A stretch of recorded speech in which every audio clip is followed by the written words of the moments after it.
M A Chidambaram stadium, সাধারণত চেপাউক stadium নামে পরিচিত, ভারতের তামিলনাড়ুর চেন্নাইয়ের একটি ক্রিকেট স্টেডিয়াম।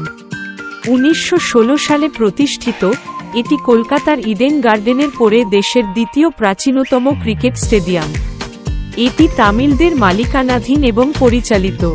নাড়ু ক্রিকেট অ্যাসোসিয়েশন (TNCA) স্টেডিয়ামটি বঙ্গোপসাগরের ধারে মেরিনা সৈকত থেকে কয়েকশ মিটার দূরে চেপাউকে অবস্থিত।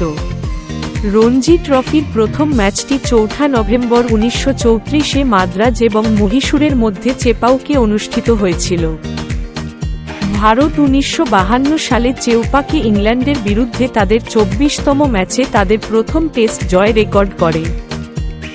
2016 সালে ইংল্যান্ডের বিরুদ্ধে 759 রান করার সময় ভারতের মাটিতে সর্বোচ্চ স্কোরের রেকর্ড রয়েছে। ভারতের মাটিতে সর্বনিম্ন স্কোরের রেকর্ড ছিল যখন ইংল্যান্ড তাদের মাত্র 83-এই সীমাবদ্ধ করেছিল।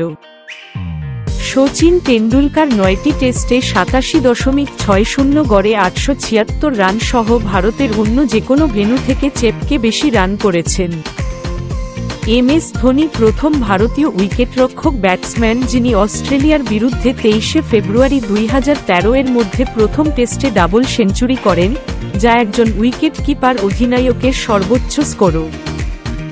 CSK তারা রেকর্ড 10টি ফাইনালে উপস্থিত হয়ে রেকর্ড 5টি IPL শিরোপা জিতেছে এবং তারা যে 14টি মৌসুম খেলেছে তার মধ্যে 12 বার প্লে অফ পর্বে খেলার যোগ্যতা অর্জন করেছে, অন্য যেকোনো দলের চেয়ে বেশি। এর মানে হল আইকনিক চেপাউক স্টেডিয়ামে তাদের অবিশ্বাস্য জয়ের শতাংশ 70% এর বেশি।